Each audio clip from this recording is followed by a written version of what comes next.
Hello, my name is Suzuki, and in this video, I'm going to go through my essay written for essay assignment Spanish-American War for Dr. Chamo's class. This is my essay, and for the essay, we are given the prompts. They were how did they support their argument? Why ultimately did the United States invade and occupy the Philippines? I'm going to start with my introduction. The debate over U.S. imperialism in the Philippines at the turn of the 20th century revealed deep divisions in how Americans understood their own purposes, shaped by factors such as economic ambitions, racial beliefs, and a sense of Christian duty. Those who supported imperialism invoked ideas such as duty and divine way to legitimize America's overseas dominance. While opponents criticized it was contrary to democracy and the moral principles that America espoused. Proponents of expansionism, such as Henry Cabell Lodge, J.G. Sherman, and Alvar Beveridge, argue that the United States had the obligation to expand its influence overseas in the name of civilization, progress, and divine providence. They viewed American dominance as a moral duty to bring order and enlightenment to so-called uncivilized peoples. On the other hand, anti-imperialists such as Reverend Charles G. Ames, William Jennings Bryan, and B.O. Flower condemned the occupation of the Philippines as a betrayal of the nation's founding principles. They warned that ruling over nations without their consent violated both Christian ethics and the democratic principles to liberty and equality that characterized the republic. This conflict highlights the fundamental contradiction between America's ideas and its reality. I'm going to start with my first body paragraph, and this is the first quote. This quote is from the article written by Henry Cabot Lodge.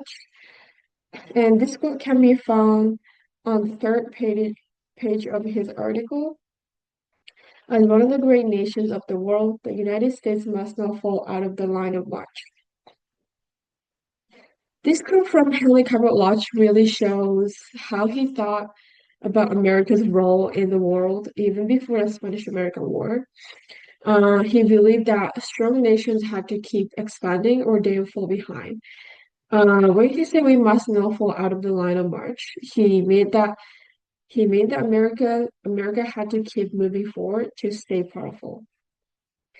I picked this quote because it shows how Lodge connected national pride, economic growth, and even the race to the idea of expansion. And it also helped answering the prompt because it helped explain why the US invaded the Philippines. Okay, the next quote is here where it highlighted with green. A variegated assemblage of different tribes and peoples. This quote is from the article written by Jacob Sherman, and that quote can be found on the fifth page of his article. The Filipino are not a nation, but a variegated assemblage of different tribes and peoples. Um, this quote from Jacob Sherman shows how he saw Filipinos.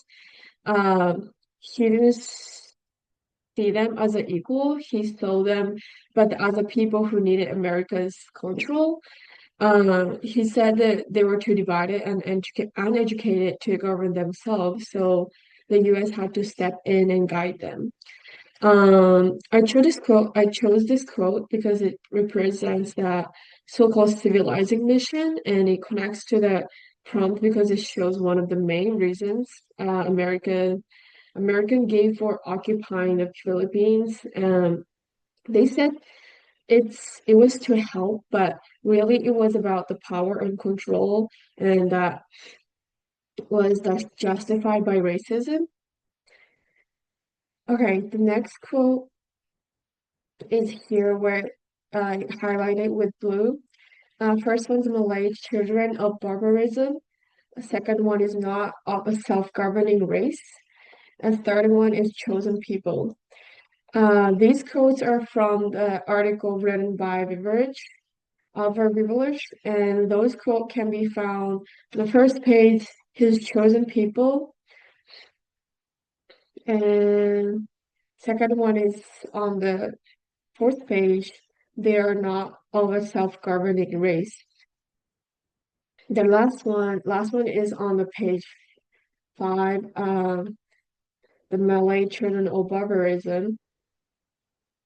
Um, these three quote, from these three quote, our reviewers take the same idea with Sermon and push it even further.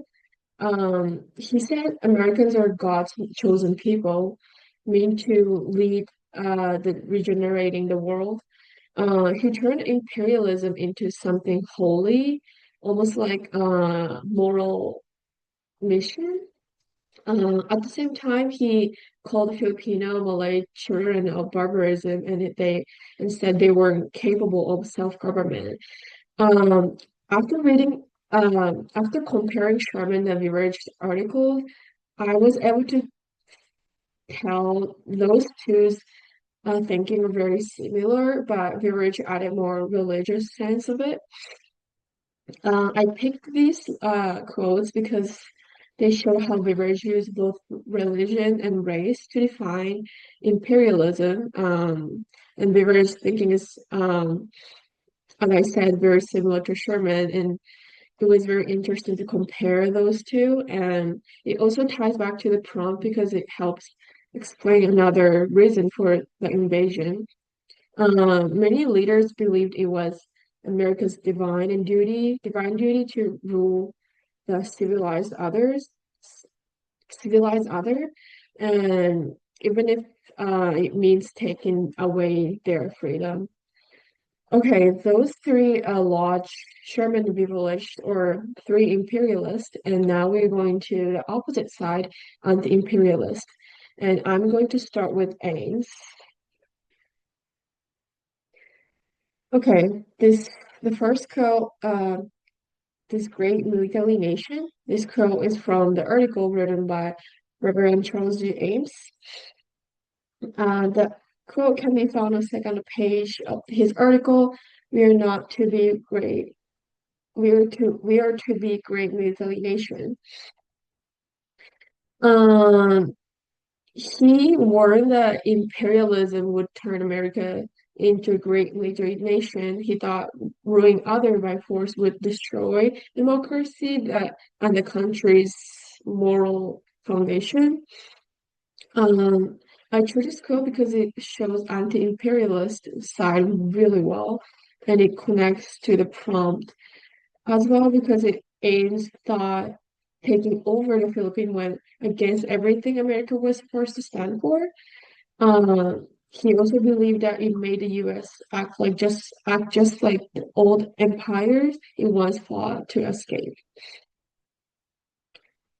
Okay, the next quotes are those two were highlighted with purple. We dare not educate them, mock us for inconsistency, and it is not necessary to own people in order to trade with them. Those two quotes are from the article written by William Jennings Bryan. Uh, those two quotes can be found on the first page. We dare not educate them, and the second one is on the second page. It is not necessary to own people in order to trade with them.